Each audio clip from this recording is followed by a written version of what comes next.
Yes, my program is very varied, and I like to call it actually from Bach to Piazzolla. Um, it moves from epoch to epoch and from country to country very easily and very progressively.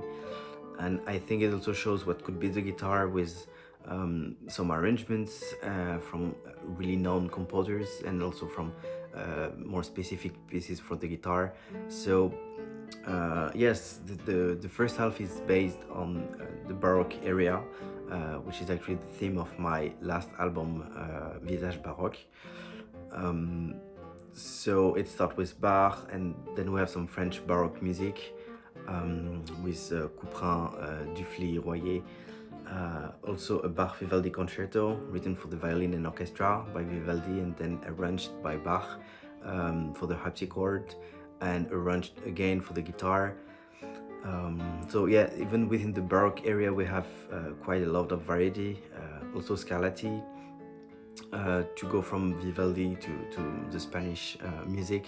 So yes, and we end up the first part with a piece based on La Feuilla de España, which called Variations on a Theme of Sorrow. So it's a piece written by a guitarist, a romantic guitarist, and yes, it's very virtuosic and idiomatic, I would say. And all the second half is more based on Latin music. So we have some Albanese, some Tarrega, specific for the guitar, some barrios, and we end with some Piazzolla, which is always great to end a concert with.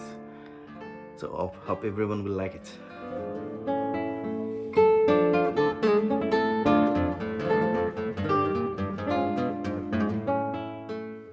Yes, actually, a lot of pieces written for the keyboard are possible to play on the guitar, but I would say most of them are not. So it's all a matter of choosing the right piece.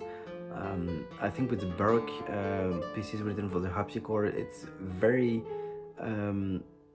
more likely to work because the sound is the same actually, and I mean it's similar, and the guitar can add something that is not possible to do on the harpsichord, is dynamics, and also the guitar has a lot of colors, so I kind of feel a lot of freedom with this repertoire. And of course all the Spanish music, Albanese, Granados written for the piano is it's possible, it's even better on the guitar, I would say. So yes, it's all a matter of choosing the right piece. Of course, these two instruments are two polyphonic instruments, they have a lot in common, but on the guitars there are much less possibilities, so all the big repertoire for the piano is just not playable on the guitar. So yeah, it's either we try to change too much the guitar, which could be a thing that it's possible, it's been done in the past, and it's not necessarily bad, but I think to have an artistic interest, it has to be the right piece.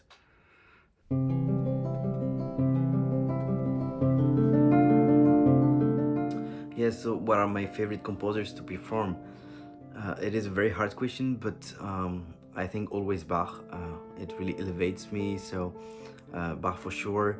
And also I have a big interest in the French Baroque area, so Rameau, Couperin, Dufly, Royer, all these composers are really dear to me. And I also love the romantic area, so it's a little complicated on the guitar. Most of the biggest composers, Schumann, Beethoven, Schubert, Brahms, which is post-romantic, I mean, they are just not playable on the guitar, so but I would love that. And so we have another repertoire that I actually don't play often, but I think I will do it quite soon. And yeah, I also love South American music. I think I could dedicate a program for the South American composers, Piazzolla, Villalobos, Reina Serra, and so on. So yes, I think this would be my answer.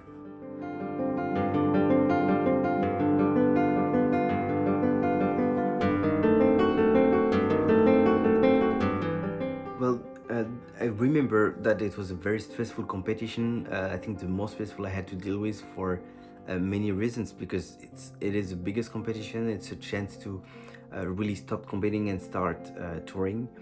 And also a lot of winners in the past used to be guitarists that I admire quite a lot. So winning it meant also to be part of this team, let's say. And yeah, I'm super grateful it happened. And of course, this prize leads to 50 concerts in North America, which is quite a big deal. Naxos City as well. So it's definitely the chance to experience what is to be a concert player. And of course, we get invited all over the world, because a lot of presenters get to know the GFA winner. So yeah, it was definitely a chance for me to start something new. And of course, now I have an audience in the US, and I'm super happy to be back.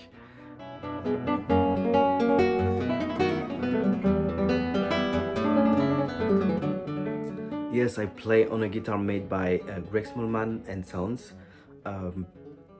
So he's an Australian guitar maker who is considered as the father of this, what we call latest guitars, this new way of building guitars that are known to be more powerful, with better sustain. And so I think, yes, my guitar has this characteristic, and I think to tour with it, it's something very interesting. So far it's been very reliable, and I think it's also great for the audience, who can actually have the full picture of the sound no matter where they are seated. So yes, this is the guitar I'm playing with right now.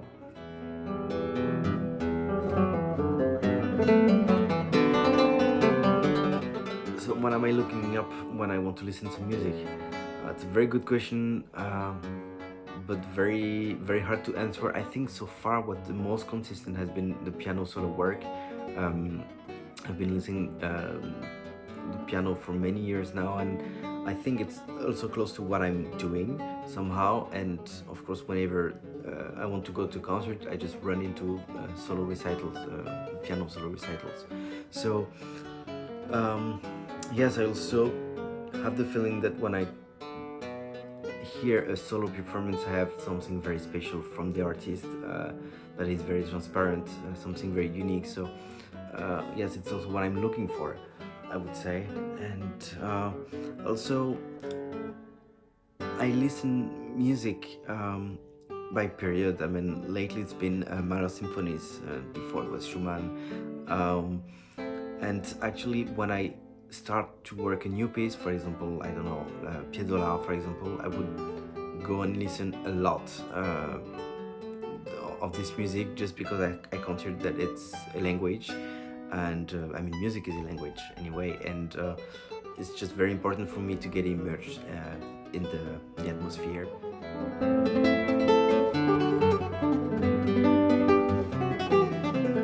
So what are my non-musical hobbies? I think what I love to do actually is just to visit the cities where I'm touring. It represents quite a lot of my free time, because I'm touring a lot. So when I can play the tourist wherever I am, I just love to explore the world. And I also, back home I have a table tennis club where I love to go. I wish I could be more regular and to go every week, but it's not the case. But it's definitely something I love to do, and it's great because I can just do whatever I want, and there is no repercussions, which is nice. And also, I'm a big movie fan, so it's something that is very important for me. Of course, I don't have the time to watch too much movies, but yes, and of course, going out in Paris, it's always nice. So yeah, there's a lot to do.